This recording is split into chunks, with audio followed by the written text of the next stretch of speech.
Nom d'un clito. Nom d'un clito. Nom d'un clito. Nom d'un clito. Nom d'un clito. Nom d'un clito, le podcast qui se fout des tabous. Une exploration sans filtre ni excuse de la santé sexuelle au féminin et au masculin. Des témoignages intimes, des récits de vie, des interviews d'experts et d'expertes, des conseils et une communauté où ta voix compte. Je suis Céline Guillan, facilitatrice de l'univers Nom d'un clito. Salut les clito-folks et bienvenue dans ce nouvel épisode du Clito Papote, notre rendez-vous pour discuter ensemble des sujets qui nous touchent toutes et tous. Aujourd'hui, j'ai le plaisir d'être accompagnée de 3 invités, Chris, Ilham et Stéphanie. Coucou mesdames. Alors ensemble, on va aborder aujourd'hui un thème qui suscite de nombreuses discussions, en tout cas je trouve, celle des poils et puis de la pilosité féminine, de l'injonction à être parfaitement épilée et puis l'association qu'on peut parfois faire entre pilosité et négligence. Et puis je pense que ça vaut beaucoup pour les femmes et ça vaut aussi pour les hommes. Donc s'il y a des hommes qui sont là, qui ont envie de participer puis qui se disent hey, ça me concerne aussi, venez dans les commentaires du chat pour poser vos questions ou dire ce que vous avez envie de dire. Et puis, ce sujet, il s'inscrit vraiment dans la thématique. Alors, j'ai 1 mois de retard avec la thématique du mois de janvier parce que ça reflète une partie de cette thématique du mois de janvier que j'ai abordée, qui est vraiment celle du corps dans toute sa diversité. Notamment, j'ai parlé aussi du mouvement January, pour lequel j'ai fait plein de stories tous les jours. Je vous ai fait un truc. Elles sont encore en ligne si vous voulez aller voir sur le compte Instagram Nom d'un clito, dans la petite vignette January, justement. Là, il y a plein de quiz, de questions, de FAQ, enfin voilà. Et puis, pour quand même coller à la thématique du mois de février, puisque en février, l'idée c'est de parler du couple, du non-couple et puis de l'amour dans toutes ses formes, je vais poser une question par rapport au poil et au couple. Comment ça se passe dans le couple avec les poils? Alors, toi qui nous écoutes ou qui nous regardes, n'hésite pas à participer à la conversation en partageant tes questions, tes réflexions, comme je l'ai dit avant. Et puis, c'est parti pour ce clito papote. Et juste avant la première question, j'ai envie de vous amener quelques chiffres. Est-ce que vous saviez qu'en France, la proportion de femmes ne s'épilant pas du tout le pubis est passée de 15% en 2013 à 28% en 2021.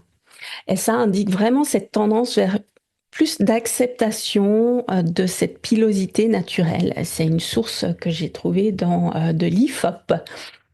Donc, c'est déjà de bon augure pour cet épisode. Première question. Quelles sont vos premières expériences ou souvenirs liés à la pilosité et à l'épilation? Et puis là, je vous amène quelques exemples. Il peut y avoir une pression à l'adolescence. Par exemple, moi, je me souviens qu'à l'époque, quand je prenais le bus, forcément, j'ai la peau bien blanche, les cheveux et les poils foncés. Et puis, ça se voyait sur mon visage. Et j'avais du duvet aussi. Alors, c'est inconfortable d'en parler, mais autant être complètement transparente. J'avais du duvet au menton. Et en fait, ça m'a hyper complexée pendant des mois, des années. Et dès que j'ai pu, en fait, je suis allée décolorer. Et puis, j'ai même fait une partie d'épilation électrique parce que c'était tellement un gros complexe. Puis en plus, dans le bus, les garçons, ils venaient vers moi, puis ils regardaient vraiment le menton. Eh, t'as vu, t'as des poils. Voilà. Puis quand on est ado, c'est vraiment la partie où on est hypersensible. Donc ça, c'est un exemple que je peux vous apporter. Il y a aussi l'influence familiale. Dans ma famille, par exemple, pas la mienne, hein, mais ça pourrait être dans ma famille, les femmes devaient toujours être impeccablement épilées.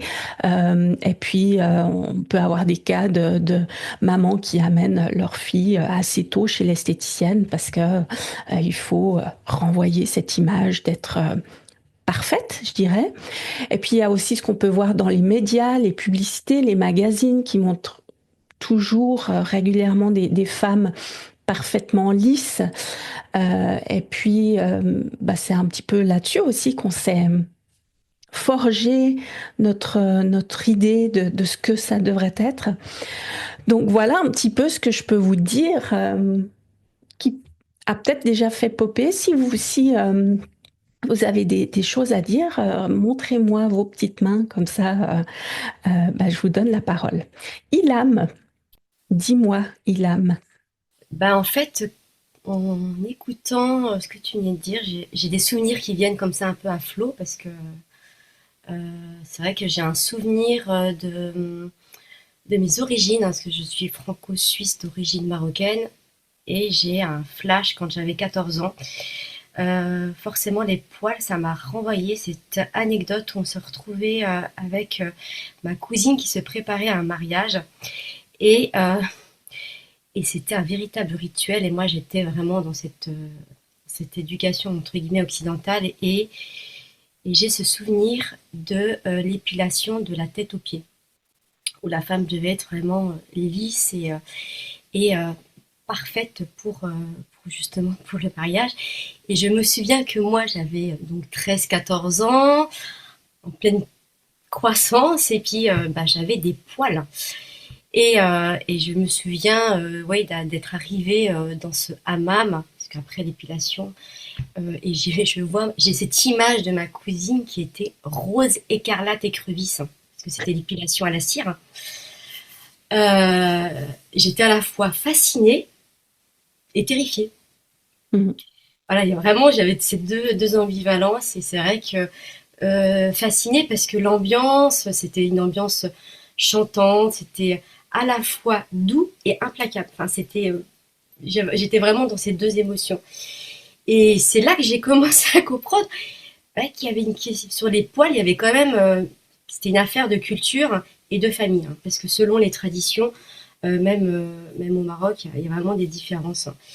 Et puis, en tant que personnellement en France, c'est vrai que on suivait un peu le mouvement des copines. Moi, je faisais du sport collectif. Et c'est vrai que j'avais honte de montrer mes jambes poilues. Donc, je suis brune, hein. Mhm. J'avais pas beaucoup de pilosité, mais c'est vrai que le fait de voir mes copines épilées, on suit un peu le mouvement, quoi. Mhm.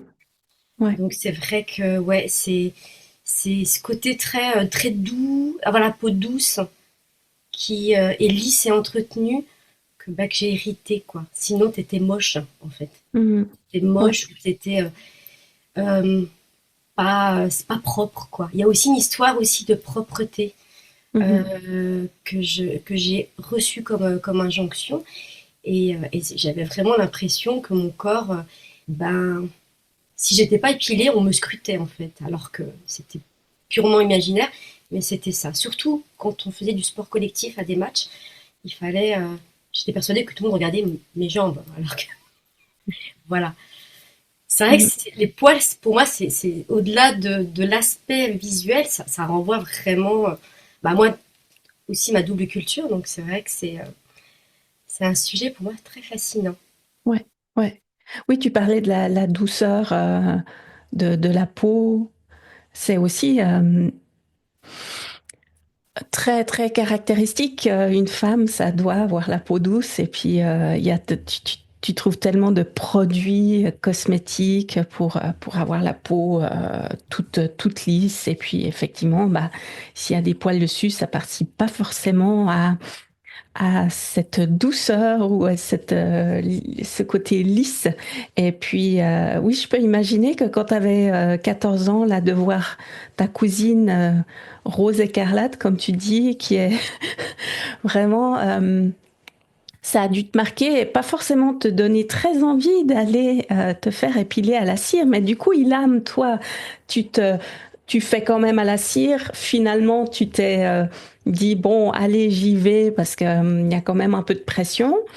Ou est-ce que tu le fais autrement ou peut-être pas du tout? Est-ce que maintenant, tu es plus à l'aise aujourd'hui peut-être avec ça? Alors ouais, évidemment, j'ai un peu suivi le mouvement, pas l'épilation intégrale, mais c'est vrai que j'ai testé un peu toutes les méthodes, hein, comme on teste toutes. J'ai testé le rasoir, la cire, une vraie torture. Je crois que l'épilateur était pire pour moi. Donc ouais, ça me prenait en plus une énergie, un temps fou. Et maintenant, aujourd'hui, comment je suis avec mes poils? Mhm. Bon, je vais pas mentir, je suis pas à 100% détendue avec les poils. Par contre, je suis plutôt dans une expérimentation. On va donner un exemple. J'adore l'hiver, parce que l'hiver, c'est la pause. Je ne m'épile pas. Et c'est vrai que bon, ça fait 20 ans que je suis avec un conjoint qui ne m'a jamais posé de vraies questions par rapport à la pilosité. Donc, ça m'a permis justement de faire ces rituels le January. Tu vois, moi, Mhm. janvier, février, on va jusqu'au mois de mars. Je ne m'épile pas les jambes. Mhm. Voilà. Les bras, j'avoue que je laisse parfois pousser, mais pas tout le temps. C'est devenu moins contraignant et je me réapproprie le droit de décider en fait si je le fais ou pas. Mhm. Et c'est vrai que du coup, moi, j'ai vraiment plus de liberté, je dirais. Je me suis un peu réconciliée. Ok, ok. Donc, mais intéressant d'entendre ton point de vue, surtout aussi avec, comme tu disais, ce point de vue culturel aussi de l'épilation qui est hyper importante. Ouais. Merci, Lame, pour ton partage. Chris. Alors moi, les souvenirs que j'ai, je revois en fait quand j'étais gamine, je revois ma mère qui utilisait une crème dépilatoire. Je me rappelle encore de l'odeur dégueulasse de ce produit, clairement.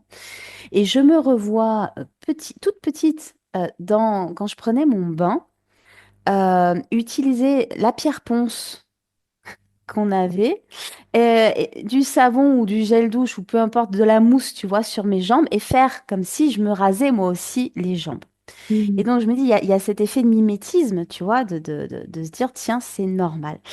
Et après, le flash d'après, c'est à l'adolescence, en fait, où en fait, jusqu'à peu près, oui, jusqu'à peu près que je sois adolescente, l'image que j'ai toujours de ma mère, c'est que les poils sous les bras, elle les laissait. Par contre, elle coupait au ciseau ce qui dépassait quand le bras était fermé, tu vois, pour pas que ça fasse la tout-face, quoi, qui déborde. Euh, et par contre, à un moment donné, elle a rencontré quelqu'un et à ce moment-là, ça a été une incitation à passer justement à enlever les poils sous les bras.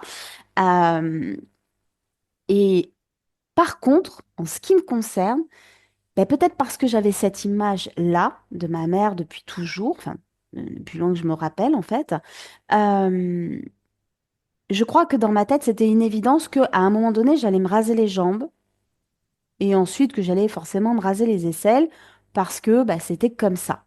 Et je me suis pas posé plus de questions que ça. Et aujourd'hui, je m'en pose parce que je suis brune comme toi. Bon, là, j'ai les cheveux rouges, hein, il faut que j'aille chez le coiffeur. Mais je suis brune de naissance. Et par contre, tu vois mes bras, j'ai une peau de rousse. Mhm. Donc, j'ai plein de taches de rousseur, des trucs comme ça, plein de grains de beauté. Mais sur mes bras, on ne voit pas. C'est comme si j'avais un duvet, tu vois. Alors qu'il y a d'autres nanas qui, on voit bien, tu vois, les poils sur les bras.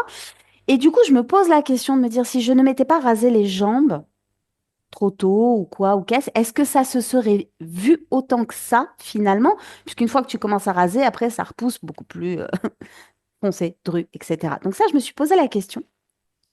Et en ce qui concerne le maillot, je n'ai jamais pu envisager une seule seconde un intégral. Ça n'est pas possible pour moi. Il y a quelque chose. J'ai toujours cette sensation que quelque part, si j'ai mes poils, ils servent à quelque chose. Sinon, c'est que je n'aurais pas. Voilà. Mhm. Et donc, par rapport au féminin, par rapport aussi à la protection que les poils peuvent apporter au niveau de la vulve, etc., je trouvais important, en tout cas pour moi, de faire attention à ça. Donc évidemment, je rasais. Alors moi, je n'épile pas. La cire, c'est juste pas imaginable une seconde que je m'impose cette torture. Je ne la comprends pas. Donc quand j'étais jeune, j'ai commencé avec un rasoir électrique et ensuite je suis passée au rasoir manuel. Donc forcément, ça pousse beaucoup plus vite, beaucoup plus rapidement. Donc en fait, la douceur, elle est relative. Elle dure peu de temps, hein. C'est-à-dire que le lendemain matin, tu te lèves, ça commence déjà à piquer. Bon, mais c'est pas grave. Et en fait, je rasais effectivement ce qui dépassait voilà, de la culotte ou du string ou du maillot pour éviter que ça fasse le truc. Euh, mais par contre, je pouvais pas, voilà, l'épilation, c'était pas possible. Et il y a quelques années, c'est au niveau de mes sourcils. Alors oui, voilà, hein, on m'a dit, ah, les sourcils, machin, tout ça. Et il y a quelques années, comme je faisais un métier, j'ai un métier, une partie de mon métier qui est dans le mariage, donc qui est une histoire d'image, hein. Mhm. La nana qui me formait au métier de wedding planner m'avait gentiment fait comprendre que ça serait quand même bien sympa que je structure un peu mes sourcils qui sont quasi au naturel. Et donc, pendant 2, 3 ans, comme ça, j'ai été tous les mois me faire épiler à la pince. Parce que à la cire, je trouve pareil, que je trouve que c'est pas top. Je l'ai vécu une fois, ça m'a pas fait du bien, j'ai pas apprécié. Et en plus, je trouve que le résultat était pas fabuleux. Donc je me faisais épiler à la pince pendant, voilà, tous les mois, j'y allais. Et au bout d'un moment, je me suis dit, c'est une contrainte. En plus, j'ai déménagé, donc c'était un peu plus loin, etc. Je me suis dit, pff, puis il y a eu le Covid. Et là, bah, c'était tout le monde chez soi, plus personne sort, tu te retrouves avec des racines comme ça, et tu fais avec ce que tu as à la maison. Et en fait, aujourd'hui, alors avec tout le chemin que j'ai pu faire depuis plusieurs années autour justement du féminin, de me rapproprier mon corps et voilà, d'aimer mon corps, etc. euh, je le fais uniquement si j'en ai envie. Mhm. Alors, je suis mariée. Et c'est vrai que les précédents copains ou autres, que les précédentes relations, il y a toujours ce côté, oui, il faut que tu fasses la totale. T'as cette espèce d'injonction aussi, tu vois. Ah, c'est la Saint-Valentin, épile-toi de partout, hein, parce que ce soir, deuxième injonction, il faut passer à la casserole. Bon, ou pas, hein, clairement, voilà. Et donc, je me suis détachée un peu de tout ça. Et j'ai aujourd'hui un mari que j'ai confronté, en fait, à ce côté de dire, en fait, c'est mon corps et je fais ce que je veux avec mon corps. Donc, je m'épile si j'ai envie. Je laisse mes poils l'hiver pousser si j'ai envie. Et si un matin ça me pète sous la douche et que j'ai envie de raser, je le fais. Mais je ne le fais pas pour toi. Je ne le fais pas euh, pour quelque chose d'extérieur. Hormis, effectivement, il y a encore ce petit truc là derrière qui est si je sors et que j'ai un top, bon, bah, je vais peut-être. Alors, si c'est, tu vois, si ça a bien poussé, je vais le raser. Si ça commence un petit peu, je vais le laisser. Mhm. Voilà. Mais j'ai quand même encore ce petit truc-là de temps en temps de dire, bon, je me regarde dans la glace, alors, oh, ça va, ça passe. Et puis des fois, c'est, bon, allez, j'enlève parce que de moi à moi, je trouve que c'est plus sympa. Mhm. Et ce qui m'a beaucoup questionné, c'est ma fille. Parce que ma fille est blond vénitien comme son père, mais elle a une masse de cheveux et elle a une pilosité importante. Et je n'ai jamais voulu poser d'injonction sur ma fille en lui disant, il faut que tu fasses ça, donc il faut que tu rases ou il faut pas que tu rases, tu vois, je ne lui ai jamais dit ce genre de truc.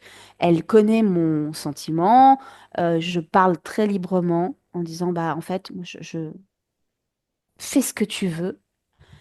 Et j'ai dit, voilà, si un jour tu en as envie, on en parle et on verra ce que tu auras envie de tester. Et donc un jour, effectivement, c'était plus par rapport à ses jambes, où elle m'a dit, maman, si je mets une jupe, j'aime pas trop, à l'école, machin, tout ça. Bon, elle est collégienne, elle a 14 ans aujourd'hui. Et donc, ben, je lui ai dit, bah, écoute, qu'est-ce que tu veux faire? Est-ce que tu veux que je t'emmène chez une esthéticienne? Ou est-ce que tu veux faire comme moi? T'as le choix. Et elle m'a dit, non, non, j'ai pas envie de me faire. Pourtant, je n'ai. Voilà, mais peut-être que j'ai induit des choses aussi de manière inconsciente, je ne sais pas. Mais en tout cas, voilà, elle est passée au rasoir. Et pour le coup, elle le fait quand elle le sent. C'est pareil, c'est-à-dire que c'est vraiment euh, là, j'atteins une limite, ma limite à moi, donc je le fais. Et pour ce qui est du pubis, ce que j'ai, c'est une tondeuse, en fait. Donc je lui ai pris la même chose, une petite tondeuse. Pour tout ce qui dépasse, moi, je ne rase plus du tout mon pubis sur les côtés parce que ça me provoquait des irritations, ça me faisait des kystes monumentaux où je me retrouvais avec des boutons énormes qui me faisaient un mal de chien hein, parce que vraiment, ça, Mhm. haleine, hein, la culotte, le truc, le machin, c'était vraiment très désagréable. Donc, je ne le fais plus du tout. Par contre, j'utilise une tondeuse. Je laisse ce que j'ai envie, je retire ce qui me semble à moi un peu excessif. Et ma fille a cette liberté de choisir de faire ce qu'elle veut avec, comme ça, pour elle. Mhm. Voilà. Ouais. Oui, c'est super intéressant ce que tu dis, Chris, par rapport au fait que tu laisses le choix à ta fille de faire bien ce qu'elle a envie, sans lui dire, comme tu disais, tu dois ou blabli blabla. Et c'est vrai que je reconnais effectivement une partie de ce que tu dis par rapport à mes filles qui elles, bah, elles sont aussi peau claire et cheveux et poils foncés. Et ma fille aînée, eh ben, elle aussi, elle avait énormément de difficultés à mettre des shorts parce que elle avait ce complexe de poils sur les jambes. Et puis, ça m'a fait me questionner, ouais, je me suis posé la question, est-ce que je la laisse, parce qu'elle est jeune quand même, est-ce que je la laisse s'épiler ou en tout cas enlever ses poils d'une manière ou d'une autre? Et la première année, bah, j'ai fait un peu de résistance, mais j'ai vu que la pauvre, en fait, elle a crevé de chaud tout l'été parce qu'elle mettait des pantalons, donc elle était. Puis après, je me dis bon, ouais, finalement c'est son corps et puis l'important c'est qu'elle se sente bien. Donc, si pour elle c'est important de pouvoir le faire, ben, autant l'accompagner et puis lui montrer ce qu'elle peut faire, ce qui est à sa disposition.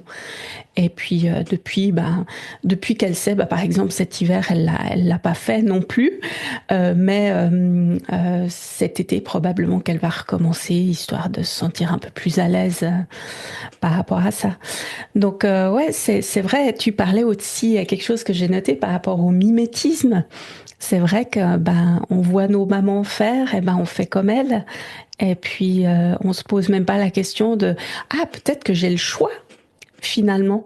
Mais comme on est tellement petite et puis que la maman c'est le modèle, ou en tout cas une figure féminine qu'on suit en étant petite fille, ben, c'est vrai qu'à ce moment-là, on se pose pas de questions. Non, c'est ça. Et puis, comme tu parlais au tout début, les injonctions qu'il y a aussi au travers des médias, des magazines, etc. Et que, oui, moi, c'est vrai que j'ai toujours eu ce questionnement de me dire, putain, les mecs, on leur dit rien, et nous, il faut qu'on soit nickel. Et Mhm. ça, quelque part, ça m'agace, parce que, alors, ma fille, un jour, elle va s'habiller hyper féminine et l'heure d'après, elle va être habillée en baggy. Donc, elle a vraiment son style qui n'appartient qu'à elle. Et pour le coup, euh, c'est plus le genre de petite qui va se balader en short tous les 4 matins en été, au contraire. Alors, peut-être des pulls et des machins. Bon, bref, ça après, c'est son style. Euh, mais pour le coup, je me dis, pour eux, il y a encore cette image-là de la fille qui doit avoir la police, parce que, effectivement, comme tu disais tout à l'heure, c'est doux. Mais moi, j'ai eu un ex, il avait une pilosité sur le torse et sur le dos, que c'en était atroce. On en rigole avec mon mari parce il l'a connu et j'ai des souvenirs de petites blagues qui lui ont été faites quand on était adolescent. Mais c'est, il y a vraiment ce côté, effectivement, de dire c'est sale. Si t'es poilu, c'est que t'es sale. Bah, non, en fait, sinon, voilà.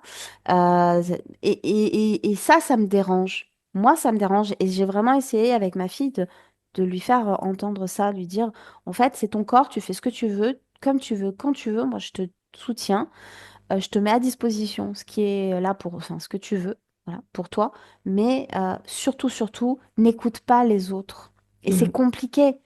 C'est hyper compliqué de Ouais. pas écouter, parce que même si t'écoutes pas, tu entends. Mhm. Et il y a des choses pour lesquelles on peut être armé, et puis il y en a d'autres, on est un peu moins armé.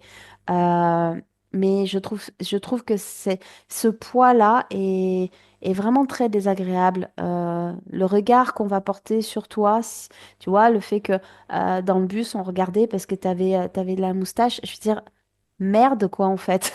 À un Mhm. moment donné, le gamin au même âge qui commence à avoir du duvet, waouh, félicitations, bravo, t'es un homme. T'as de la barbe au menton, c'est génial. Une Mhm. fille, ah, c'est dégueulasse. Ouais, enfin, à un moment donné, c'est le corps qui réagit comme ça. Il y a des pilosités plus ou moins importantes. Ma fille a beau être blonde, on voit plus ses poils que moi sur le bras. Mhm. Tu brune, tu vois. Donc, à un moment donné, cette acceptation-là, elle fait vraiment défaut et cette tolérance aussi. Ouais. Ouais. Merci Chris pour ton partage.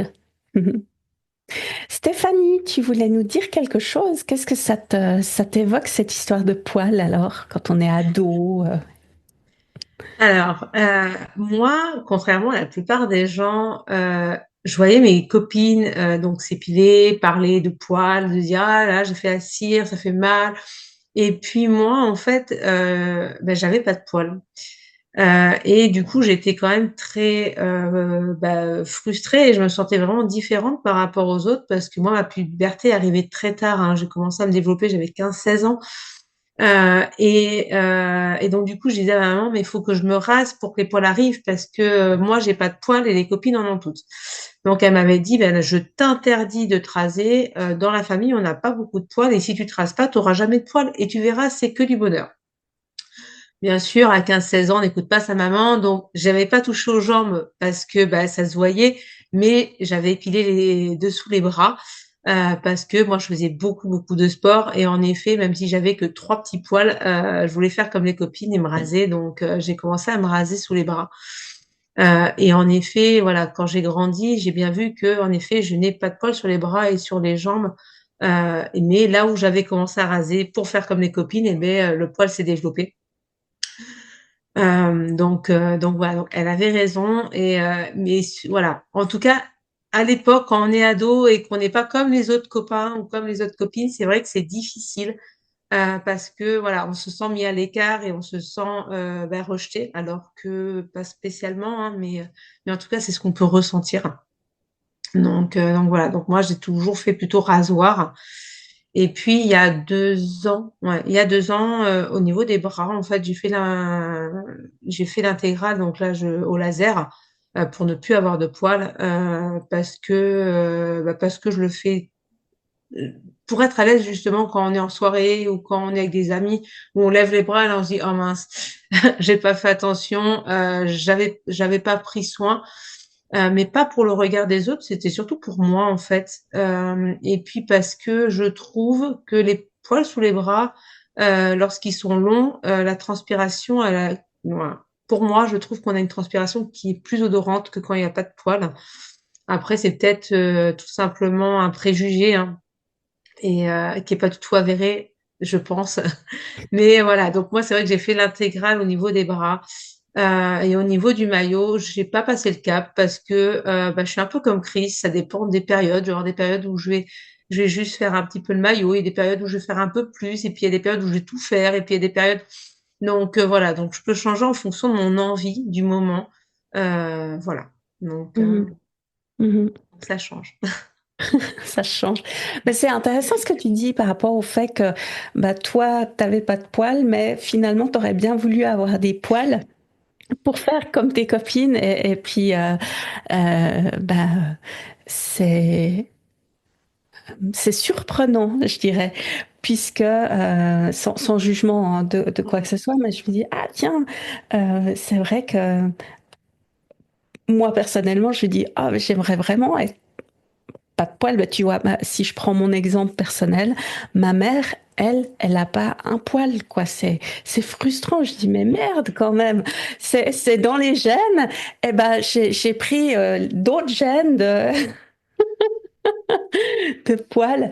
Donc, bon, bah, c'est comme ça. Et puis, on peut pas tout refaire, mais c'est intéressant ce que tu dis, Stéphanie, par rapport à ça. Et puis, tu disais que toi, tu as fait l'épilation au laser sous les aisselles. Effectivement, ouais, c'est assez douloureux. Je l'ai fait aussi. Et puis, bah, ça fait que maintenant, de temps en temps, j'ai des poils qui poussent. Enfin, je laisse pousser les poils, les deux, trois poils qui restent. Mais là, bah, c'est vraiment s'il y a bien un endroit sur mon corps où je dois, on s'entend esthétiquement parlant, épiler, c'est vraiment sous les bras parce il y a deux, trois poils qui se courent après, mais si je les laisse pousser, ils deviennent hyper longs, puis ça devient hyper moche, je trouve. Donc, bon, j'épile, je me suis posé la question cet hiver, j'épile pas, j'épile. Puis finalement, j'ai quand même épilé, mais par contre, la pause d'hiver chez moi, elle dure depuis, en tout cas l'été passé. J'ai pas épilé ni les jambes. Bon, là aussi, il faut dire que j'ai fait l'épilation laser pour la demi-jambe en bas, depuis le genou jusqu'à la cheville. Et puis, ouais, c'est vrai que ma pilosité a fortement diminué ici. Mais un truc dont je me rends compte par rapport au poil au niveau du bikini, chez moi, ils vont un petit peu plus bas aussi, ils vont un peu plus en bas des cuisses. Ben, je me rends compte qu'en ne les ayant pas épilés du tout cet hiver, je pense que ça doit être avec le frottement des pantalons, ben, ils se sont clairsemés. Vraiment, ça me choque moins. Ou autrement, c'est peut-être moi qui me suis habituée, puis qui voyais ça comme un gros truc. Et puis finalement, ça l'est moins. Donc, bon, merci en tout cas pour vos partages. En parlant justement de poils de bikini, ça me fait aller sur la deuxième question par rapport à l'intimité, au couple. Mais juste avant ça, je vous amène un nouveau pourcentage, une nouvelle statistique qui, par rapport à la perception masculine des poils, seuls 21% des hommes hétérosexuels apprécient les pubis féminins avec tous leurs poils, reflétant une pression sociétale plus forte sur les femmes concernant l'épilation. Et ça, c'est aussi une source de l'IFOP. Et bah, justement, on va aller parler de ces poils en couple. Comment est-ce que la pilosité féminine est-elle perçue dans le couple, dans vos couples peut-être? Et puis, ou de ce que vous avez peut-être pu entendre d'amis, comment ça se passe dans leur couple. Et puis, est-ce que vous avez déjà ressenti une pression à vous épiler pour votre partenaire? Donc, Chris en a déjà un petit peu parlé, mais je vais vous redonner quelques exemples. Donc, on peut avoir, on en parlait aussi, l'attente implicite. On s'épile par habitude, sans même se poser la question de savoir si c'est vraiment mon choix ou une attente non dite du ou de la partenaire. On peut avoir eu des remarques désobligeantes de certains ex, genre tu comptes t'épiler quand? La peur que le poil soit, entre guillemets, un tue-l'amour, que sa partenaire est peut-être trouve ça moins attirant, puis peut-être est moins d'envie, qui nous trouve moins désirable. Et puis, par rapport à des expériences plus positives, on pourrait aussi avoir le soutien du partenaire. Je crois que tu en parlais un petit peu aussi, Ilham, par rapport à ça, suite à la décision de pas forcément s'épiler ou s'épiler moins régulièrement, euh, puis que finalement, peut-être même qu'il nous trouve sexy ou au naturel. Enfin, vous allez m'en parler. En tout cas, si je vous parle de ce qui se passe pour moi, euh, mon mari, lui, il aime pas trop quand je m'épile pas à ce niveau-là, au niveau du pubis. Mais bon, je crois que c'est plus une question de tolérance de sa part. J'ai la chance qu'il me fasse pas des remarques désobligeantes ou qu'il me vienne régulièrement me dire quand c'est que tu t'épiles. Mais je sais parce qu'il me l'a dit que c'est pas quelque chose qui l'affectionne beaucoup, beaucoup. En revanche, ça l'empêche pas de me trouver désirable ou en tout cas ça le coupe pas dans son élan. Euh, mais euh, mais voilà, voilà ce que j'avais envie de partager avec vous. Nom d'un clito, abonne-toi et like tes épisodes favoris. Alors, Chris, je vois que tu as levé la main. Dis-nous ce que ça t'évoque, ce sujet des poils et du couple. En fait, de mon côté, aujourd'hui, donc mon mari est tolérant. Il est un peu comme le tien. Euh, je pense qu'il préférerait qu'il y en ait beaucoup moins. Mais en même temps, il accepte aussi le fait que moi, j'ai pas envie. Et il ne m'impose pas, il ne me fait pas de remarques, il ne fait pas de commentaires qui m'inciteraient à dire quoi que ce soit. Euh, Clairement, à ce niveau-là, personnellement, j'aime l'idée de la poésie qui peut se dégager de cet espace. Tu sais, quand les poètes parlent de forêt noire, par exemple, je trouve que du coup, ça implique aussi une notion de mystère. Qu'est-ce qu'il y a derrière? Et que et que ça fait partie de l'évolution de la femme aussi. C'est ce qui amène aussi cette féminité-là. Je veux dire, quand on regarde certains tableaux, tu vois, bon, l'origine du monde, etc. Enfin, je veux dire, il y a des poils. Une femme, à cet endroit-là en particulier, il y a des poils. C'est pas pour rien, encore une fois, qu'il y en a. Et il y a ce côté aussi différence entre la petite fille et la femme qui, à mes yeux, se caractérise vraiment par cette pilosité au niveau du pubis, au-delà des seins. Enfin, je veux dire, c'est vraiment le côté visible de la femme à ce niveau-là. Et moi, j'avoue qu'il y a un petit côté qui vient me chercher, tu vois, quand une personne, une femme, euh, et j'en connais, j'en connais des très proches de moi, qui ont un véritable dégoût pour le poil. Des femmes qui ont un dégoût pour le poil, qui ne le supportent pas. Et je pense ça pourrait être intéressant d'aller creuser le pourquoi il y a ce dégoût chez elles. Mais en tout cas, c'est à moi, je ne supporte pas. Moi, il faut qu'il n'y ait plus un poil. Donc, c'est l'intégrale totale, pubis compris. C'est même pas le ticket de métro, hein, c'est intégral, intégral. Et moi, il y a un côté qui vient me chercher là-dedans. euh, Même au niveau, tu vois, quand j'étais plus jeune, j'avais fait un article dans un journal de mon IUT sur les mangas. Et en fait, j'avais beaucoup été regarder la culture japonaise. Et il y avait un truc qui m'avait marqué et qui est resté gravé, c'est que, en fait, tu avais un métier qui n'existait à l'époque, je ne sais pas si c'est toujours le cas, mais en tout cas, enfin, j'imagine que c'est différent aujourd'hui, mais à l'époque, avant qu'on ait tout ce qui était numérique, etc., lorsqu'ils recevaient au Japon des magazines on va dire, érotiques ou plus d'autres pays où il y avait donc de la pilosité. Il y avait des gens qui étaient payés pour gratter le poil sur le journal. Parce que Mhm. là-bas, le poil, c'est pas possible. Voilà. Et donc, il y a ce côté culturel. Et il y a aussi ce côté chez les Japonais où on aime beaucoup aussi le côté de la petite, l'étudiante, hein, la kawaii, Mhm.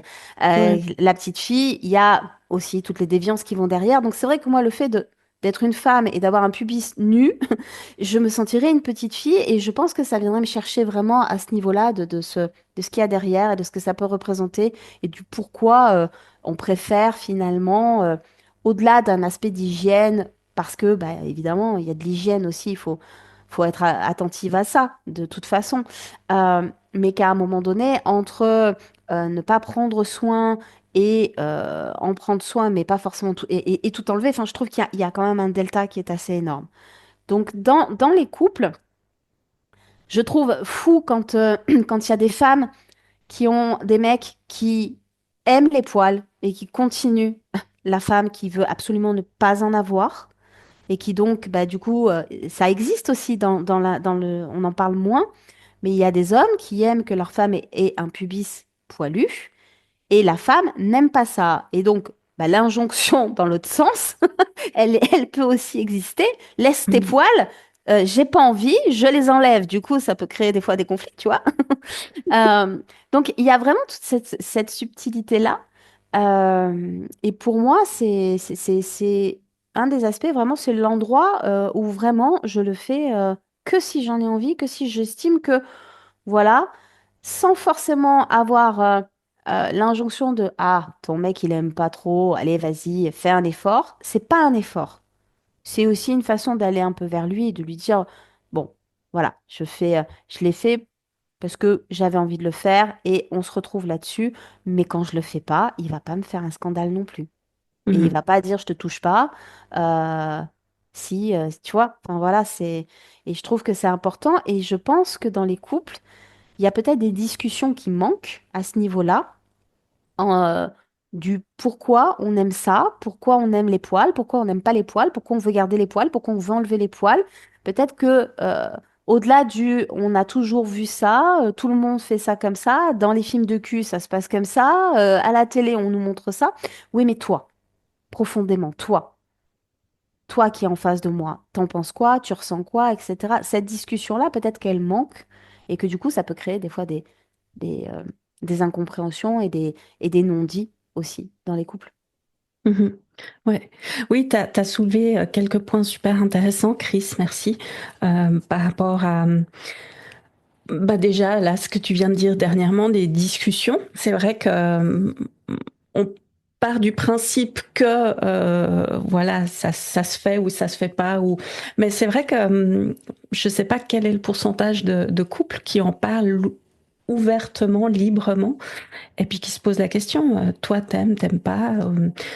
Bon, comme c'est un sujet qui est peut-être pas trop tabou encore au sein du couple. Enfin, c'est comme ça que je l'imagine. Peut-être que c'est encore assez facile d'en discuter, mais c'est peut-être justement tellement banal qu'on n'en parle pas. Et puis, que tu disais aussi, effectivement, c'est ce qui différencie quand même euh, en partie un corps de femme d'un corps de petite fille. Et puis, comme il y a ouais, ces tendances qui viennent d'Asie, de manga, de voir ces cette représentation de la femme, femme-enfant, finalement, avec, comme tu disais, ces déviances. Bah, tu te poses des questions d'où ça vient et puis qu'est-ce que ça véhicule comme message. Donc, merci de soulever toutes ces questions-là, Chris. Ilham, toi aussi, tu voulais parler des poils et du couple. Je t'ai vu, avec ta main. C'est clair. Merci Chris. Bon, en fait, elle a parlé un peu à ma place. Non, non. C'est très intéressant parce que du coup, j'ai vu vraiment défiler mes 20 ans avec mon conjoint. Et c'est vrai que, en vrai, mon homme ne m'a jamais questionné parce que bon, il est poilu. Et moi, le pubis, j'ai jamais fait d'intégrale, hein, jamais. J'ai jamais réussi à aller jusqu'à cet extrême. Euh, mais c'est vrai que j'avais tendance à m'épiler à la crème. Chris, tu m'avais rappelé l'odeur de cette crème qui était immonde, cette odeur. Et c'est vrai que je faisais ça en fait. Je mettais ma culotte et je mettais la crème sur ce qui dépassait en fait. Je me souviens juste de ça, j'ai eu un flash, je dis ah ouais ok. Et parce que je me rappelle de l'odeur. Et puis par rapport au couple, c'est vrai qu'en fait on n'en parle pas, mais c'est pas un sujet tabou. C'est vrai que je suis assez d'accord, mais c'est un sujet qu'on n'aborde pas parce qu'en fait mon homme ne m'a jamais embêté quand j'étais épilée ou quand j'étais pas épilée en fait, Mhm. au niveau du pubis. Mais moi, je automatiquement au début, les premières années, c'était automatique. Je devais être épilée euh, à- pendant tout le temps, régulièrement. Donc c'était très contraignant jusqu'à ce que les années passent où je me suis dit, mais en fait, je me suis juste posé la question, bah pourquoi en fait? Mhm. De là, après tu deviens maman, bah pourquoi en fait? Je vais me fatiguer. Et le pourquoi il est resté en fait. Et du coup, c'est pour ça que je parlais d'expérimentation et d'évolution. Et puis au fur et à mesure, j'ai demandé une fois si ça le dérangeait, puis il m'a juste dit non en fait. J'ai dit ok, cool. Mhm. Mhm. Donc en fait, ça s'est vraiment fait progressivement sur les 20 ans maintenant, sur le fait que c'est moi en fait qui décide et pas le regard des autres et la société. Donc Merci. c'est vrai que Chris, ça me renvoie beaucoup de similitudes, mais il y a des petites nuances. Et c'est vrai que c'est vrai que quand je retournais au Maroc, c'est peut-être pas pour rien que pendant très longtemps, je n'ai pas aimé le hammam. Parce que, bon, il y a le hammam traditionnel, pas le hammam touristique. Le hammam traditionnel, moi, j'ai encore cette image plein de poils par terre, quoi. Je trouvais ça immonde, en fait. Et, et c'était plus jamais. Bah, plus jamais, vous ne me voyez plus dans un hammam, quoi. Et parce que bah, tout le monde était en épilation intégrale. Et selon les cultures. Et ce que j'avais remarqué, c'est que les vieilles dames qui frottaient les plus jeunes, elles retrouvaient leur pilosité avec l'âge. Donc c'était très intriguant. Et après, j'y voyais pendant longtemps, je ne suis pas allée au hammam parce que ça me dégoûtait en fait. Je trouvais ça répulsif, hein. Mais, euh, Mhm. mais c'est vrai que c'est un sujet où en fait, moi, ça me renvoie des souvenirs enfouis qui ressurgissent. C'est peut-être pour ça que j'étais un peu mitigée. Ça me renvoie beaucoup d'histoires. Et finalement, on parle de poils, mais aussi on parle de notre. On parle plus que des poils, en fait. On parle de notre moi féminin, je dirais. En tout cas, moi, Ilham, comment je me positionne. C'est vrai que ça questionne dans le bon sens. Et je vois qu'il y a quand même une évolution et que, ben, ok, c'est politique, ok, c'est culturel, c'est aussi intime. Et en fait, je décide, hein. Donc, c'est aussi l'évolution qui est chouette quand tu vois les chiffres que tu as présentés, que les hommes aussi sont plus. En fait, ça les dérange pas, en fait, les poils, hein, si tu leur poses la question ou pas. Mais Mhm. ouais, c'est très, très intéressant. En Mhm. tout cas, Ouais. je pourrais encore parler, mais voilà ce que ça me renvoie, en tout cas, dans mon couple. Ouais. Merci, Lame. C'est vrai que ce que tu disais par rapport aux poils, j'imaginais, tu sais, les poils qu'il y a au sol. Euh, c'est vrai que c'est c'est gênant, en fait. Moi, j'aime pas cette sensation où quand je marche, il y a des cheveux, tu sais, où ça peut être à la piscine, tu sais, tu marches dans les vestiaires et puis tu as du carrelage blanc, puis paf, tu as un cheveu et tout. Ça me faisait penser, tu sais, quand tu... euh, parfois quand tu te douches, t'as des poils de cul qui restent dans le bac à douche. Et moi, si j'ai pas bien nettoyé après la douche, puis que j'en vois un encore, je me dis, oh punaise. Et puis je me rappelle une fois, ça c'est une anecdote. On avait changé notre salle de bain et puis on a invité des amis qui sont venus puis on leur a montré la salle de bain et à ce moment-là, il y avait un poil de cul dans la baignoire. J'étais toute fière. J'avais une belle salle de bain. Et je me suis, j'étais hyper gênée en fait, qui est ce poil de cul. Enfin, voilà. Donc je sais pas pourquoi, mais peut-être que vous aurez la réponse. Pourquoi en fait précisément est-ce que c'est surtout, je dirais, c'est peut-être même pas sur moi que je trouve dégoûtant les poils, mais c'est quand je les vois par terre ou comme les cheveux, et je sais vraiment pas.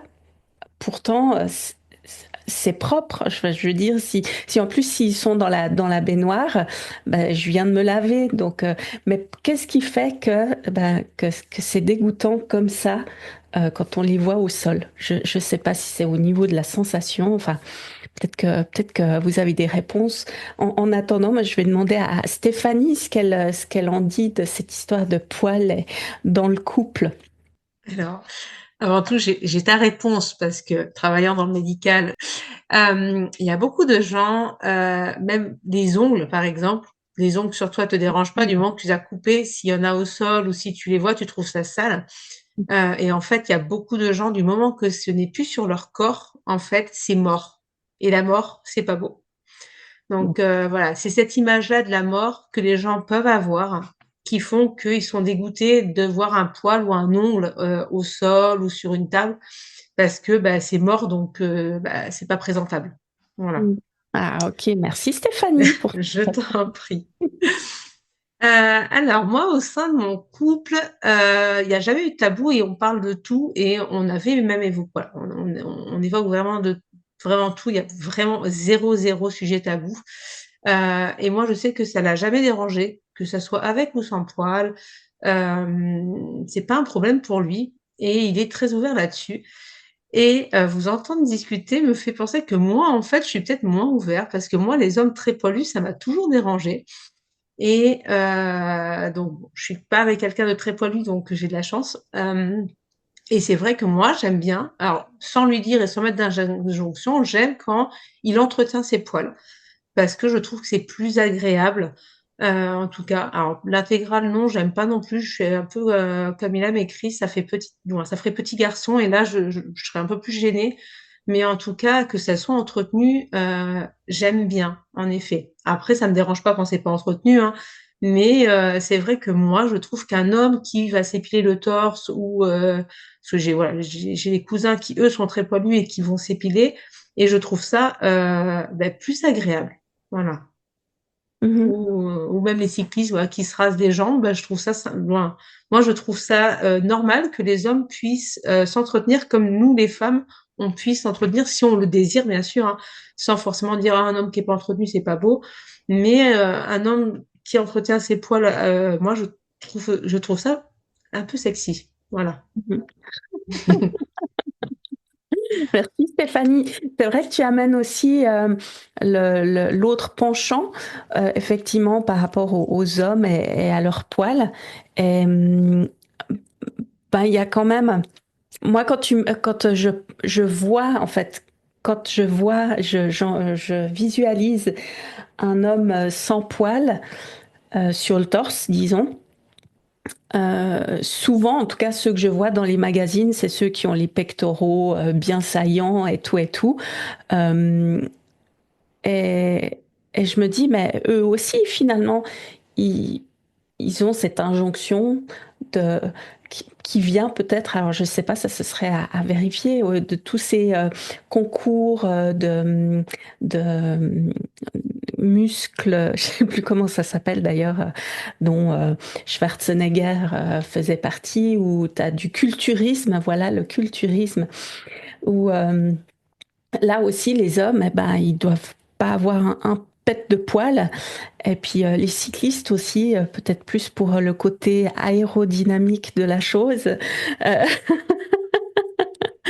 mais c'est vrai que on n'y pense pas, mais moi aussi. Et puis tu fais bien de soulever ce sujet, Stéphanie, par rapport aux poils. Bah, mon mari, lui, il entretient ses poils, effectivement, il les tond. De sorte à ce que ce soit pas hyper long, parce qu'il le fait pour lui. C'est même pas moi qui le lui ai demandé, mais lui, il se sent plus à l'aise comme ça. Mais c'est vrai que je- si je vois sur la plage un homme qui est poilu et qui a notamment des poils dans le dos, sur les épaules, ben ça de suite, ça me dérange. Et aussi, je vois que je vais de suite le mettre dans une sorte de catégorie sociale. Parce que c'est un petit peu genre peut-être pas les bidochons, mais je me dis, ouais, c'est moins classe. Et c'est vraiment incroyable cette question des poils. Et je vois que Chris a envie de rebondir sur ce que je dis. Donc, vas-y, je te donne la parole. Ouais, c'est vrai que le voir du côté masculin, il n'y a pas une injonction folle hein, sur les hommes autant que, en tout cas, peut-être pas aussi longue dans la durée, autant Mhm. que sur les femmes. Mais c'est vrai, comme tu dis, que bah, la plupart des top modèles, des mecs un peu qu'on va voir, soit du culturisme, soit des chanteurs, etc., qui ont un corps, voilà, qui est avec les tablettes de chocolat, le truc, le machin. Bon, clairement, je veux dire, je suis une folle dingue de Ricky Martin, et quand il a pas un poil sur le torse, il s'épile pas, j'en sais rien, je vis pas avec, mais c'est vrai que C'est ça, bien. je trouve ça quand même vachement plus sexy. Et pour avoir vécu avec un gars qui avait énormément de poils devant, alors pour le coup, devant, ça ne me pose aucun problème. Et même mon mari qui, lui, pour le coup, est comme toi, par exemple, qui va s'entretenir, qui va retirer parce que voilà, il n'aime pas trop ça sur lui. Donc il va. Moi, des fois, je suis là, moi, j'aime bien quand il y en a sur le torse. J'aime bien jouer avec. Alors, pas trop, tu vois, mais un peu quand même. Il y a un côté un peu viril que j'aime bien. Sinon, bah, le côté totalement imberbe au niveau du torse, bah, là aussi, ça me renvoie. Alors, il y a deux catégories. C'est soit j'ai en face de moi un mec comme Ricky Martin, super tanké, et là, bon, bah voilà, on y va. Soit c'est un petit garçon, parce qu'il n'y a pas le package avec, tu vois, c'est plutôt de la mousse au chocolat que des tablettes. Et du coup, je sais pas, il y a ce côté un peu, peut-être un peu nounours aussi, un peu douillet, moi en tout cas, ça ne me gêne pas qu'il y en ait un peu au niveau du torse, sur le dos, les épaules, quand, quand ça prend vraiment beaucoup de place, qu'on ne voit plus la peau. Là, il y a un côté animal qui peut-être est un peu plus rebutant. En tout cas, moi, si je me pose comme ça, et effectivement, non, je dis avec mon mari, on parle souvent de cet ex avec lequel il m'a connue il y a plusieurs années, etc. Et vraiment, lui, il avait des poils partout. Mais, et puis qui ne s'entretenait pas tout court, hein, quoi que ce soit. Je veux dire, donc forcément, ça participe aussi à une image un peu moins glamour. Euh, mais franchement, effectivement, quand ça prend, ça devient une fourrure, c'est peut-être un petit peu moins sympa, un petit peu moins glamour aussi. Et, euh, et je pense qu'effectivement, c'est un peu compliqué pour les hommes. Et je constate, tu vois, en parlant que quand je regarde à la télé une série, un film, un truc ou n'importe quoi, et que tu vois un mec qui a la chemise un peu ouverte, là, quand t'as une peau imberbe, ok. Quand t'as trois poils sur le caillou, ça va. Mais dès que t'as la tonsure qui débarque, tu sais, années 70, là, la moquette, et ben là, d'un seul coup, ça fait... ouais, quand même, non, quoi, tu vois. Il y a un côté un peu moins sexy, effectivement. Mais il faut aussi se poser la question pour les mecs, finalement, à ce niveau-là. Et souvent, j'imagine avec la chaîne qui va avec, tu sais. Évidemment, la chaîne en or, tu vois. Et puis les rouflaquettes et la moustache, comme ça, tu vois. Et pour le coup, mon mari qui, lui, a très peu de pilosité, enfin, je veux dire, pour le coup, lui, la barbe, ça lui va pas. Enfin, je veux dire, il est grand blond. Mais tu vois, voilà, le poil sur l'homme, ça pousse aussi par rapport à la barbe. Tu vois, quand un homme a de la barbe, une barbe de 3 jours ou une barbe un peu plus conséquente, tout de suite, ça renvoie aussi à un archétype qui est là. Euh, Tu vois, un schéma, un côté un peu, voilà, Ricky Martin, il n'a pas un poil ici, mais quand il a une barbe de 3 jours, bon, bah, ça donne un côté sexy. Et après, quand tu as le nounours avec la grosse barbe comme ça, et qu'il n'y en a plus, enfin, tu dis, il a tout ce qu'il avait là et qui est plus là. Et finalement, on a quand même peut-être pas la même façon de regarder le poil chez l'homme, de la même manière qu'on regarde pas les cheveux blancs de la même manière chez l'homme que chez la femme, hein. Mais le poil chez l'homme n'a pas non plus cette image euh, et cette injonction qui pèse quand même depuis l'Antiquité sur la femme d'avoir cette peau lisse imberbe, voilà, soyeuse, etc. Chez l'homme, c'est un peu, bah, t'as un peu de poil, ça fait un peu viril, t'en as beaucoup, ça fait un peu gros nounours, c'est sympa. T'en as pas du tout, ça fait Apollon, dieu grec. Et finalement, chez eux, tout est presque bien, tu vois. Il n'y a pas de... Il passe à chaque fois dans un archétype spécial adapté au poil. Merci Chris. Je propose qu'on passe à la troisième et dernière question. Et là aussi, juste avant, je vous amène des petits chiffres malgré une forme d'évolution dont j'ai pu parler juste avant, où on parlait du fait qu'il y a moins de femmes qui épilent leur pubis.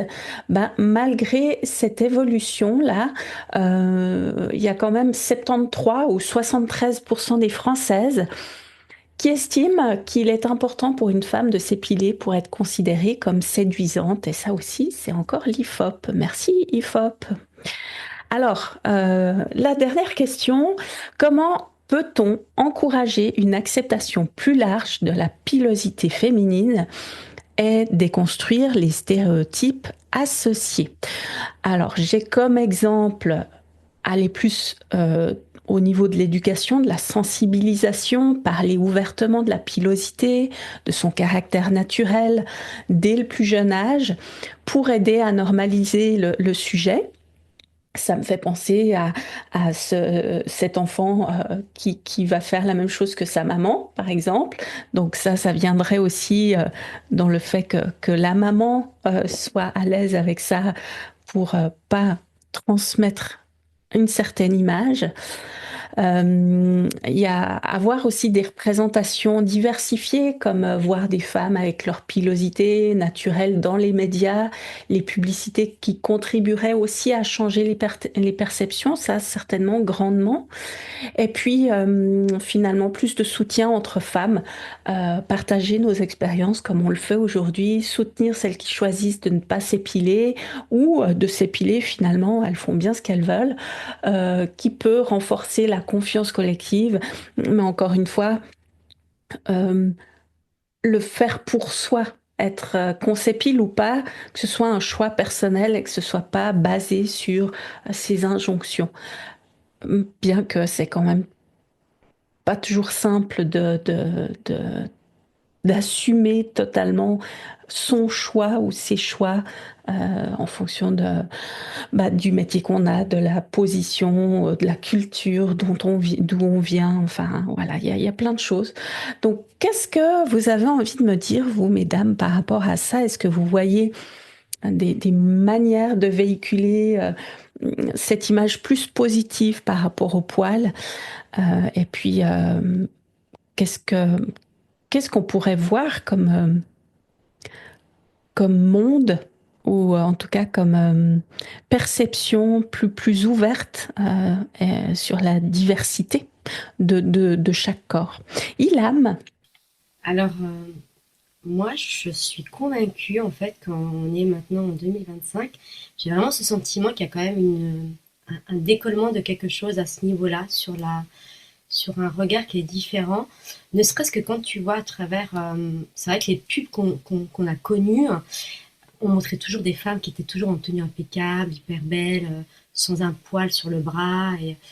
Et c'est vrai qu'il y a il y a une série, je sais plus laquelle, sur Netflix, et il y avait une actrice, même moi, j'ai mis pause sur l'image parce qu'elle avait des poils sur les bras. Et en fait, c'est vrai qu'on voit un peu plus qu'avant des femmes avec des poils sous les bras. Donc c'est vrai que la visibilité, c'est un trait qui, pour moi, est essentiel pour pouvoir promouvoir en fait la liberté de s'épiler ou pas. C'est pour ça que j'aime bien cet espace parce qu'en fait, c'est respecter celle, et tu parles aussi des femmes, et c'est aussi ça, être beaucoup plus en solidarité, c'est le mot qui me vient, entre nous, entre femmes, parce que j'ai vraiment cette impression que c'est plutôt nous-mêmes, femmes, qui mettons un peu ces espèces d'injonctions, de barrières, qu'on entretient en fait. Et que finalement, on s'aperçoit par nos histoires un peu parallèles que finalement, les hommes, en fait, ils disent OK. Après, eux, ils étaient dans un petit terreau quand même assez confortable, je suis super d'accord, où eux, ils n'ont pas eu beaucoup de soucis à garder leurs poils ou à les enlever. Ça, c'est venu peut-être après. Mais c'est vrai que nous, dès le départ, déjà par rapport à notre héritage, eh ben, en fait, j'ai l'impression qu'on on entretient. Moi, par rapport à ma culture. Et puis, il y a aussi, c'est vrai, c'est clairement, tu parles de communication, c'est vraiment démocratiser le dialogue. Même si c'est pas un sujet tabou, c'est un sujet tabou, je trouve. Voilà. Et ça, c'est quelque chose qui effectivement est en train de se désamorcer. Bon, moi, j'ai pas parlé de mes filles, parce que j'ai 2 garçons.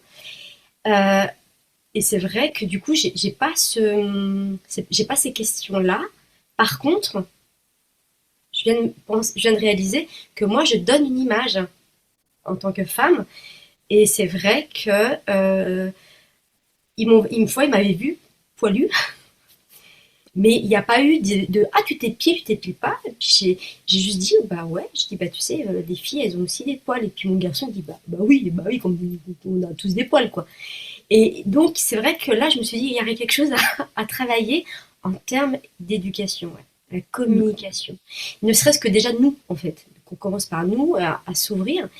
Et je te remercie d'avoir pu créer cette papote parce que du coup je me dis bah en fait faut continuer à être encore plus ouverte et à parler de poils comme je sais pas, comme une coupe de cheveux quoi, genre je sais pas, tiens, on dit banalement ah tiens t'as coupé tes cheveux, bah on pourrait parler de poils sans pression non plus quoi.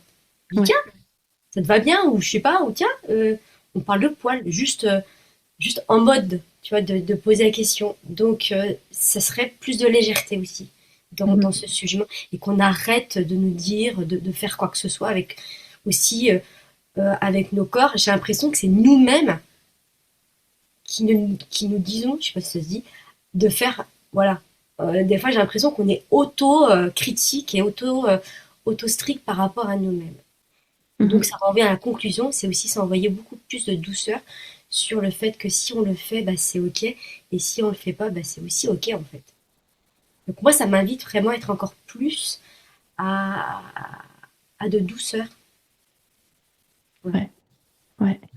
Merci, là, moi, ça me fait penser à quand tu étais en train de parler de coupe de poils, tu sais. Ce sera pas les coupes de cheveux, ce sera les coupes de poils. Et puis que tu dis, ah tiens, aujourd'hui, j'ai envie de me les teindre en bleu ou tu sais. Ben oui, c'est comme cette histoire de moi j'ai fait un timbre et toi t'as fait quoi? Bah j'ai fait le triangle, mais j'ai fait quoi? Tu veux vraiment dédramatiser le truc, Ouais. que même l'intégrale, ils sont intégrés. Parce que tu vois, c'est ça, c'est ne pas la tolérance ou être vraiment dans cette ouverture comme la coupe de cheveux, tu vois, celui qui fait sa crête, ou celui qui sera sur les côtés, celui qui se fait un Z. euh, avoir cette même simplicité, effectivement. Mhm. Ouais. Ça me faisait penser au ticket de métro. Parce que c'est vrai que ça devrait être. T'as fait quoi? Bon, j'ai fait un ticket de métro. Que ça soit banalisé. Voilà. Ouais, ouais, ouais. Mais c'est super intéressant d'y penser à ça. Et d'ailleurs, il y a une jeune femme que je suis sur les réseaux, je me rappelle plus comment elle s'appelle. Elle a le sourcil, elle l'assume totalement. Puis elle va même jusqu'à le teindre de la même couleur que ses cheveux. Donc en fait, elle joue vraiment de ça. Et vraiment, euh, ça demande du courage, euh, mais finalement, elle en est au stade où ça fait partie du personnage. Comme Frida Kahlo aussi, c'était vraiment le personnage. Et puis on la verrait pas maintenant avec deux sourcils. En fait, ce serait impensable, inconcevable. Ça faisait partie de cet artiste. Et puis, ce que tu disais aussi de ce qu'on voit effectivement dans les séries ou dans les films, où on voit de plus en plus de célébrités femmes qui assument leur poil et puis qui présentent ce côté-là du body positivisme. Et puis, c'est intéressant de se poser la question jusqu'où on entretient les injonctions, ouais, dans ces mécanismes hyper subtils. Tant qu'on n'a pas, je pense, fait ce chemin pour soi, de se poser les questions et puis de le faire avec conscience, ben, on est en mode autopilote et puis on suit les tendances sans vraiment savoir si ça nous convient ou pas. Donc, merci pour ce partage, Ilham. Après, j'avais Stéphanie. Qu'est-ce que tu as envie de nous dire, toi, Stéphanie? Alors moi, alors là, on a à peu près toutes les mêmes âges. On a eu ces conditionnements-là. Moi, je travaille beaucoup avec des jeunes quand même, et je vois mes collègues qui n'ont pas du tout eu ce conditionnement-là que nous, on a de la femme parfaite sans poil, qui prend soin d'elle. Et je trouve qu'on voit de plus en plus de jeunes qui assument leur poil, ou partiellement, parce que c'est vrai que voilà, quand on est sur un accompagnement piscine, elle me fait oh mince, elle fait c'est la totale, j'ai des poils partout. J'ai dit bah c'est pas très grave, elle fait oh non, il faut quand même que j'en enlève un peu parce que le regard de l'autre. Donc il y a encore quand même ce regard de l'autre, mais il y a ce j'assume de ne d'avoir des poils. Et j'aime mes poils et je les enlève pas. Donc je pense quand même que on est sur on est en fait sur un changement de mentalité. C'est le début, mais je pense vraiment qu'on est sur un changement de mentalité parce que de plus en plus de jeunes décident d'eux-mêmes d'avoir ou pas des poils. Après, forcément, quand elles vont se montrer à la piscine ou quand elles vont aller en soirée, elles vont hésiter à un moment à se dire ah merde, il faudrait que je fasse comme tout le monde, ou ah qu'est-ce que les autres vont penser de moi. Mais je pense qu'avec un peu plus de culture de l'amour de soi, il y aura complètement une acceptation totale par la suite. Mais je trouve que les jeunes se posent moins de questions que nous, on peut se poser actuellement parce qu'on a été baigné dans la femme parfaite et la femme belle. Mhm. Ouais. Ouais, merci, oui, aussi d'amener ça, Stéphanie, parce que je vois effectivement, comme quand je parlais de cette jeune femme, bah, elle est d'une génération après nous, elle doit avoir une vingtaine d'années. Donc effectivement, c'est bien aussi que ça bouge et puis que on voit ces nouvelles générations. Alors il y a celles qui vont continuer de le faire, mais de plus en plus elles assument, et puis celles qui assument, eh ben, elles assument complètement, enfin, d'après ce que je peux voir. Donc, merci Steph. Chris, Oui, je pense qu'effectivement, on est à une transition, c'est-à-dire que nous, on porte encore cette mémoire de cette femme de ses injonctions tout le temps, que les générations d'après vont commencer, effectivement, on le voit, il y a les femmes de notre génération qui se réapproprient leur corps, qui se réapproprient leur amour d'elles-mêmes et qui sont là en train de dire maintenant. Tu vois, je parlais des cheveux blancs tout à l'heure, mais quand tu vois Andy McDowell qui est arrivé avec sa chevelure argentée euh, et qu'il affirme et qu'il assume, enfin, tu vois, il y a ce côté de dire à un moment donné, stop, Mhm. amener de la communication, amener de la solidarité, amener de la sororité, parce que oui, les hommes nous regardent et peuvent nous dire des choses, mais parce que nous, entre femmes aussi, on a ces injonctions. On va regarder une nana qui va avoir des poils. Je veux dire, clairement, quand tu as une célébrité quelconque qui se montre en vidéo ou autre, en levant les bras, où tu vois que ben, il y a ses poils sous les bras, oui, il y a une espèce quand même d'arrêt sur image qui se fait même intérieurement, de dire ah ouais, putain, elle a Mhm. osé, quoi.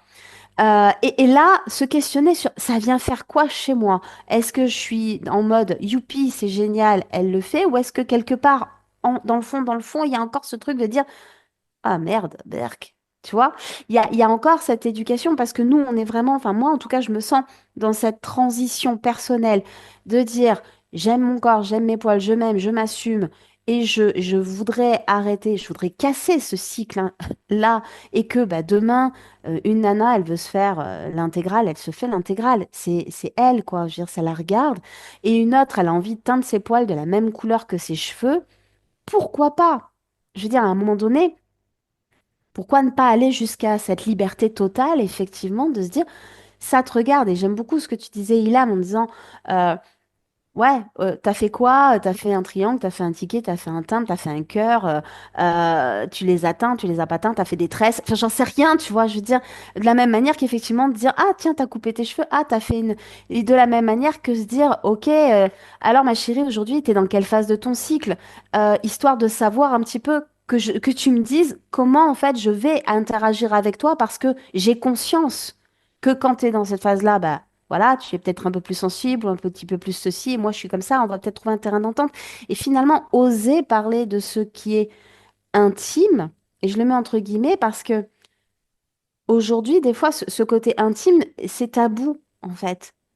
Alors, on n'est pas là pour s'étaler sur la place publique, mais qu'à un moment donné, ça soit banal, ça soit ordinaire, qu'on se regarde avec bienveillance, et qu'effectivement, quand on fait quelque chose sur notre corps, que ça soit fait en conscience et pas en mode automatique. Mhm. Donc, nous, dans l'exemple, tu parlais de tes garçons, Ilham, et ça m'a renvoyé encore une fois à ce que j'ai essayé de transmettre aussi aux garçons de mon mari par rapport au cycle féminin, parce que pour éduquer et pour permettre à la femme de pouvoir s'exprimer, s'assumer et être libérée de certains regards, il faut éduquer nos filles, il faut éduquer nos fils.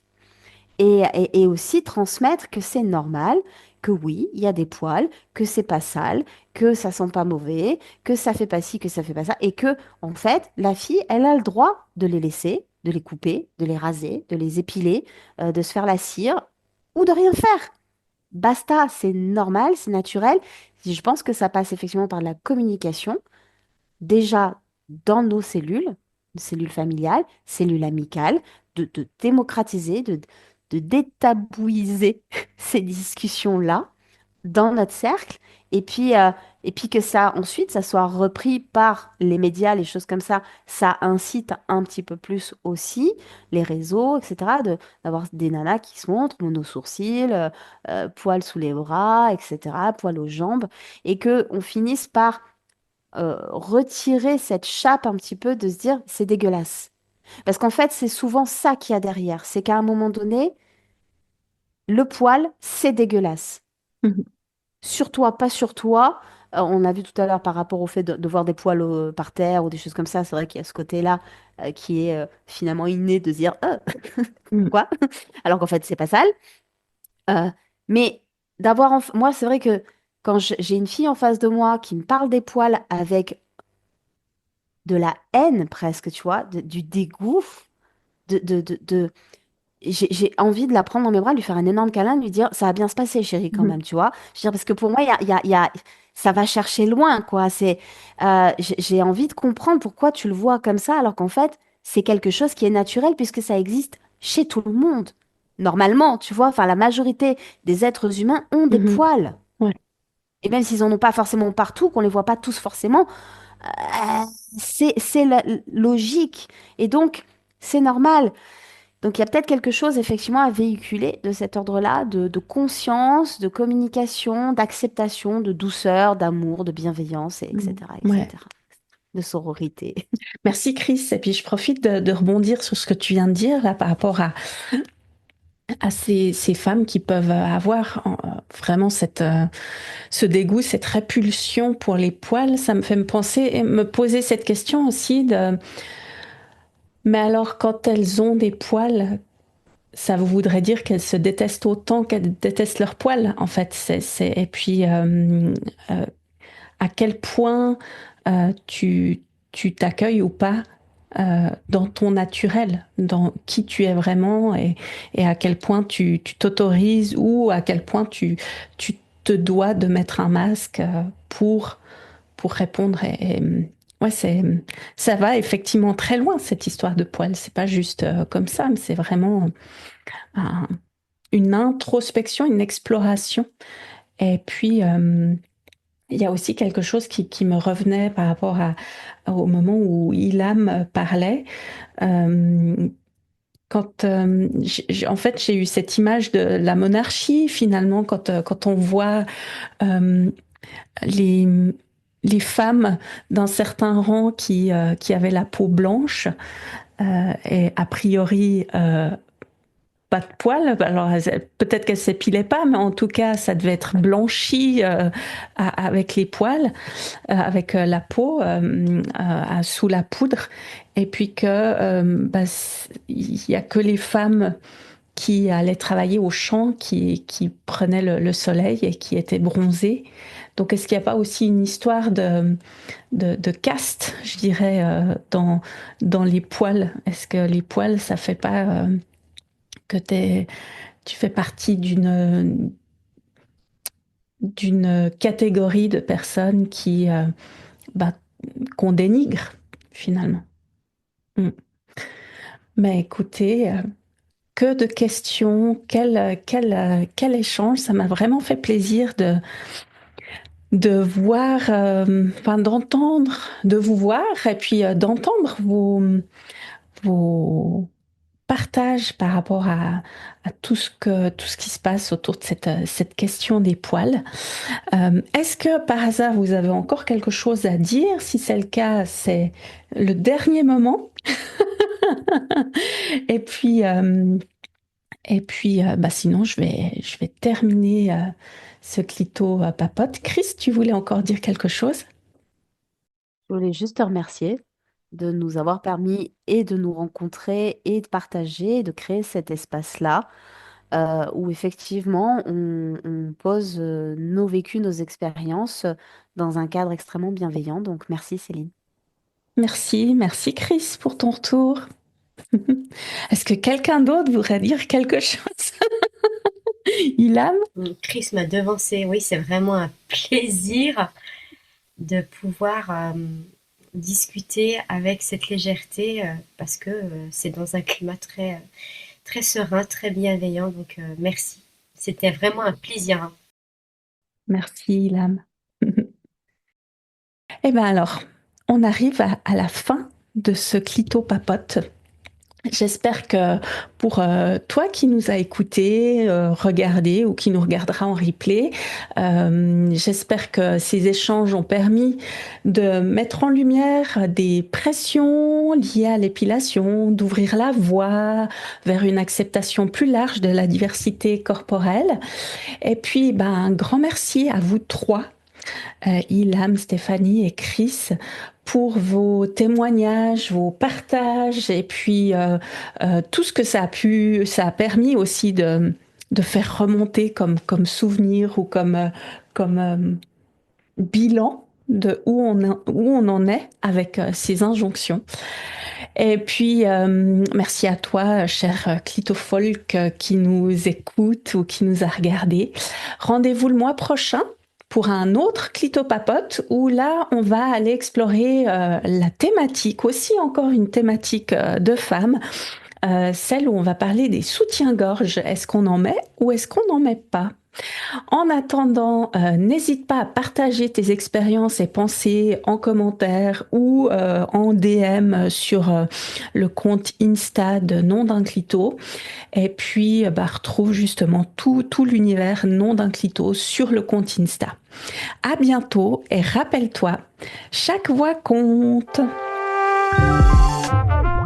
Nom d'un Clito, un espace ouvert à toutes et tous. Pour tout savoir sur l'univers Nom d'un Clito et ne rater aucun épisode, like et inscris-toi à la Clito News. À bientôt!